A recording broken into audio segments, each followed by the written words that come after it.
Hello friends आपनालोके चाই আছে technical জিয়া channel. Friends যিসকল ছাত্ৰীয়ে অংগনবাড়ী চাকৰি কৰিব বিচাৰিছে সেইসকলৰ বাবে আহি গৈছে অতি সুখবৰ, কিয়নো এইটো ভিডিঅ'ৰ মাধ্যমেৰে আপোনালোকক সম্পূৰ্ণ দেখুৱাই দিম যে অংগনবাড়ী আবেদন কৰিবলৈ হ'লে তোমালোকে কি কৰিব লাগিব। তো বলক আমি ভিডিঅ'টো আৰম্ভ কৰোঁ। সো ফ্রেন্ড প্রথমতে যিকোনো গুগল বা ক্রোম ব্রাউজার এটা ওপেন করে ইয়াতে তোমালোকে টাইপিং করিবা। মই ইয়াতে টাইপিং কৰি আছো আসাম কেৰিয়াৰ 2021। মই ইয়াতে ডাইৰেক্ট ক্লিক কৰি দিছো। ক্লিক কৰাৰ পিছত asamcareer.com এটো ক্লিক কৰি দিম। ক্লিক কৰাৰ পিছত অকণমান স্ক্ৰল কৰিবা, দেখিবা যে সেই ৱেবসাইটটো আহি আছে। মই ইয়াতে দেখাই দি আছো তোমালোকক, চাই থাকক সম্পূৰ্ণ। সো ইয়াতে দেখা পাইছে Anganwadi recruitment 2021 38 Anganwadi worker and helper vacancy. So দুটা ভ্যাকেন্সি আছে ইয়াতে, তিনি ধৰণৰ আছে একচুয়ালি। সো ইয়াতে ভিতৰত দেখুৱাই দি আছো তোমালোকক স্টেপ বাই স্টেপ। সো ইয়াতে প্ৰথমতে দেখিছে লাষ্ট ডেট 18 সেপ্টেম্বৰ। সো 18 সেপ্টেম্বৰত তোমালোকে এইটো সমাপ্ত হৈ যাব এইটো আবেদন কৰাৰ বাবে। সো ইয়াতে তোমালোকে অতি সোনকালে এইটো কৰিব পাৰা যদি ইন্টাৰেস্টেড থাকে তোমালোকৰ। তাৰপিছত ইয়াতে তোমালোকে দেখা পাইছা নাজিৰা শিৱসাগৰ। সো এই ডিস্ট্ৰিক্টত তোমালোকে অফলাইন মাধ্যমেৰে ফৰ্মবিলাক জমা দিব লাগিব আৰু কি ডকুমেন্টস লাগিব এই সম্পূৰ্ণ তথ্য আৰু তলত দেখাই দি আছো স্টেপ বাই স্টেপ তোমালোকে কি কৰিব লাগিব। মই ইয়াতে স্ক্ৰল কৰি আৰু দেখাই দি আছো তলত। ইয়াতে তোমালোকে প্ৰথমতে দেখা পাইছে অংগনবাড়ী ওয়াৰ্কাৰ হিচাপত তোমালোকৰ 15টা পোষ্ট আছে আৰু ইয়াৰ এডুকেশনাল কোৱালিফিকেশন তোমালোকৰ HSLC অৰ্থাৎ মেট্ৰিক পাস বা হায়াৰ সেকেন্ডাৰী পাস হলে চলিব।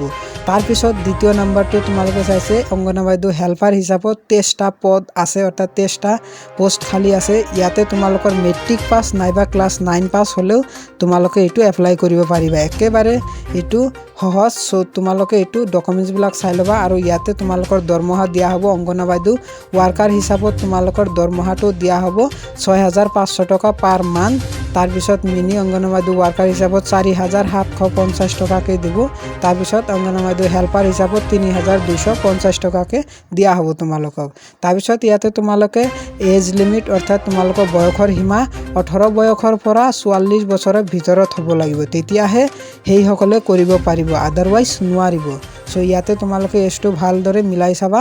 তাৰপিছত তোমালোকে ইয়াতে অকণমান স্ক্ৰল কৰি দেখাই দি আছো আৰু কি ডকুমেন্টস লাগিব। ইয়াতে ডকুমেন্টস প্ৰথমতে তোমালোকে এপ্লিকেশন ফৰ্ম আৰু লগতে পাসপোৰ্ট সাইজ ফটো, তাৰপিছত এডুকেশনাল কোৱালিফিকেশন মাৰ্কশিট, তাৰপিছত আদাৰ এক্সপিৰিয়েন্স যদি থাকে তেনেহলে দিব পাৰা আৰু নাথাকিলে নিদিবা। তাৰপিছত ইয়াতে দিবা কাষ্ট সাৰ্টিফিকেট, তোমালোকৰ মেইনলি কাষ্ট সাৰ্টিফিকেট লাগিব। তাৰপিছত ডমিচিয়েল সাৰ্টিফিকেট অৰ্থাৎ তোমালোকৰ এপিটুপিট নাইবা ৰেসিডেন্সিয়েল যদি PRC সাৰ্টিফিকেট থাকে এইবিলাকো দিব পাৰা। তাৰপিছত তোমালোকে ইয়াতে PWD সাৰ্টিফিকেট যদি থাকে দিব পাৰা। তাৰপিছত ইয়াৰে তোমালোকৰ ষ্টাৰ্টিং ডেটটো আছিল ইয়াতে দেখা পাইছে 3 সেপ্টেম্বৰ অৰ্থাৎ 3 সেপ্টেম্বৰৰ পৰা আৰম্ভ হৈছে এইটো ফৰ্মটো জমা দিয়াৰ কাৰণে। এইটো অফলাইন মাধ্যমত হয়, অনলাইন মাধ্যমত নহয়। সো ইয়াৰে এডভাৰটাইজমেন্ট ডিটেইলছ দেখা পাইছে তোমালোকে এইটো ইয়াতে ক্লিক কৰি সম্পূৰ্ণ ডিটেইলছত ইয়াতে চাব পাৰিব ক'ত কিমানটা পোষ্ট আছে, কোনটো ঠাইত পোষ্ট আছে খালি, কোনটো ঠাইত কৰিব লাগিব। আৰু ইয়াতে তোমালোকে দেখা পাইছে এডভাৰটাইজমেন্ট যিটো কোড হয় এই কোডটো তোমালোকৰ ফৰ্মত লিখি দিব লাগিব। আৰু ইয়াতে এই সম্পূৰ্ণ ডিটেইলছখিনি লিখি সম্পূৰ্ণ কাগজখিনি ভৰাই তোমালোকে সেই শিৱসাগৰ নাইবা তোমালোকে যিটো সেন্টার আছে মেইন সেন্টার ওই ফর্মত লেখা আছে সেই সেন্টারত তোমালোকে যাই নিজে জমা দিব লাগিব। তাৰপিছত তোমালোকৰ ইন্টাৰভিউ হ'ব আৰু সেই ইন্টাৰভিউ পাস কৰিব পাৰিলেহে তোমালোকক সিলেকশনত এপইন্টমেন্টটো দি দিব। সো এনেকৈ তোমালোকে এইটো চাকৰি কৰিব পাৰে, একেবাৰে সহজ। তো যদি ভিডিঅ'টো চাই ভাল লাগে তেনেহলে প্লিজ চেনেলটো সাবস্ক্ৰাইব কৰিব। ধন্যবাদ।